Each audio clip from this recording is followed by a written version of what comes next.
नमस्कार। आज का वीडियो का मुख्य विषय है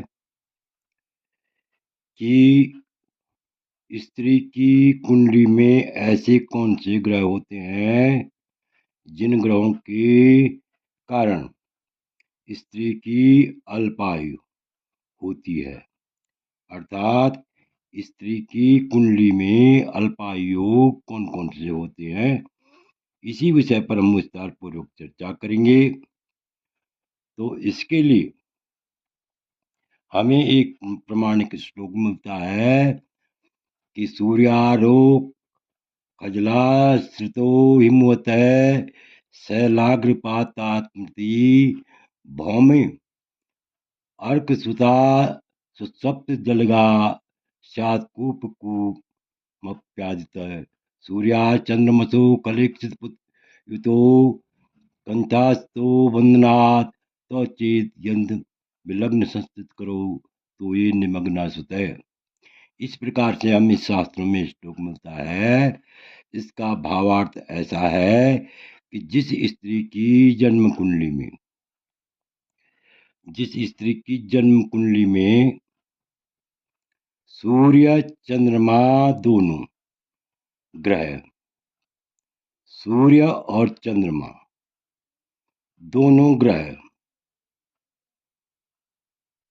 दोनों ग्रह कन्या के समान ही विषुवाव ग्रह लग्न में हो तो ऐसी स्त्री स्वयं जल में डूबकर आत्महत्या करती है। यहाँ पर देखिए, सूर्य और चंद्रमा ये दोनों कहाँ हो?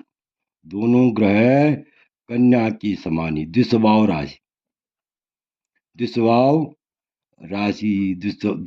ग्रह हो तो द्विस्वभाव ग्रह कौन कौन से होते हैं?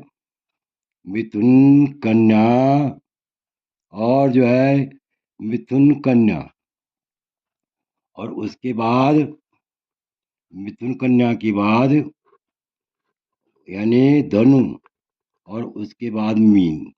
मिथुन कन्या धनु और मीन, मिथुन कन्या और धनु मीन, ये चार राशियां होती हैं द्विस्वभाव राशि। द्विस्वभाव ग्रह भी कहते हैं इनको। तो द्विस्वभाव ग्रह लग्न में हो, कहाँ? लग्न में। तो ऐसी स्त्री स्वयं जल में डूब करके आत्महत्या करती है, ऐसा शास्त्रोक्त उल्लेख मिलता है। नंबर दो का नियम क्या है कि जिस स्त्री की मंगल चंद्रमा शनि क्रम से द्वितीय सप्तम चतुर्थ भाव में हो। यहाँ पर ध्यान दीजिए, जिस स्त्री का मंगल कहाँ हो? द्वितीय भाव में हो। और चंद्रमा कहाँ हो? यानी चंद्रमा हो, यानी जिस स्त्री का चंद्रमा सप्तम भाव में हो। और शनि कहाँ हो? शनि यहाँ पर ध्यान से देखिए, चतुर्थ भाव में हो। शनि कहाँ हो? चतुर्थ भाव में हो। तो ऐसी स्त्री के भी अल्पायु योग होते हैं। और अल्पायु किस कारण होती है? या तो कुएं में गिरती है, या तालाब या नदी में डूबकर मृत्यु होती है। आगे देखिए, तीसरा क्या है? जिस स्त्री का सूर्य मंगल क्रम से दसम और चतुर्थ भाव में हो।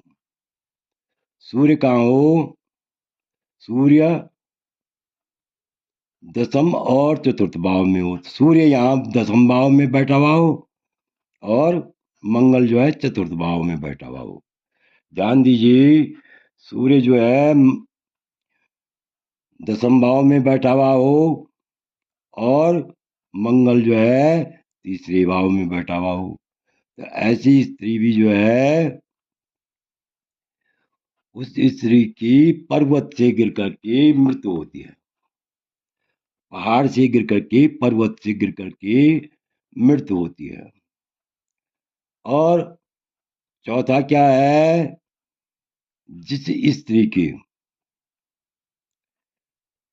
स्त्री की सूर्य चंद्रमा दोनों कन्या राशि में स्थित होकर, यहाँ पर जो है सूर्य चंद्रमा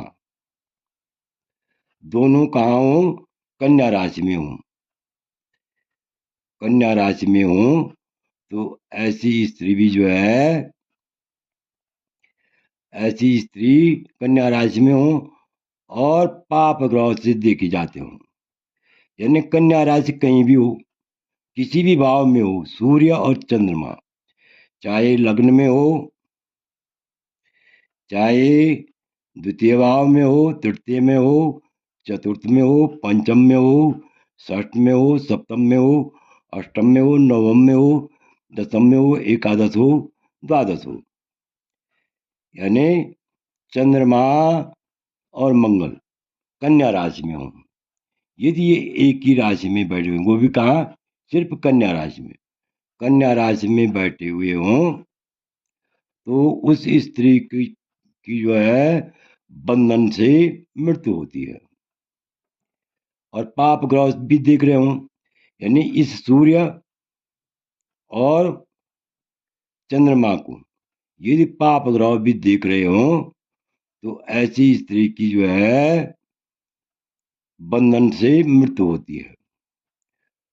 ध्यान से देखिए, नंबर 1, जिस स्त्री की सूर्य चंद्रमा दोनों कन्या की समान ही दुस्वभाव ग्रह लग्न में हो, तो ऐसी स्त्री की जो है क्या होती है, जल में डूब करके मृत्यु होती है। और जिस स्त्री के यानी सूर्य मंगल क्रम से दसम और चतुर्थ भाव में हो, सूर्य दसम भाव में हो और मंगल चतुर्थ भाव में हो, यहाँ पर ध्यान दीजिए, तो ऐसी स्त्री की भी क्या होती है, अकाल मृत्यु होती है। और किस कारण होती है, पर्वत से गिर करके मृत्यु होती है। इसी प्रकार यहाँ पर जो है जिस स्त्री के सूर्य चंद्रमा दोनों कहाँ हो, यानी सूर्य चंद्रमा दोनों कन्या राशि पर, यहाँ पर समझ ही गए होंगे, कन्या राशि में हो, तो ऐसी स्त्री की भी अकाल मृत्यु होती है।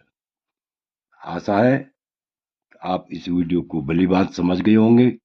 आपसे अनुरोध है, यदि आपको यह वीडियो अच्छा लगी तो मेरे चैनल को अवश्य सब्सक्राइब करें, वीडियो को लाइक करें, शेयर करें। वीडियो देखने के लिए बहुत बहुत धन्यवाद।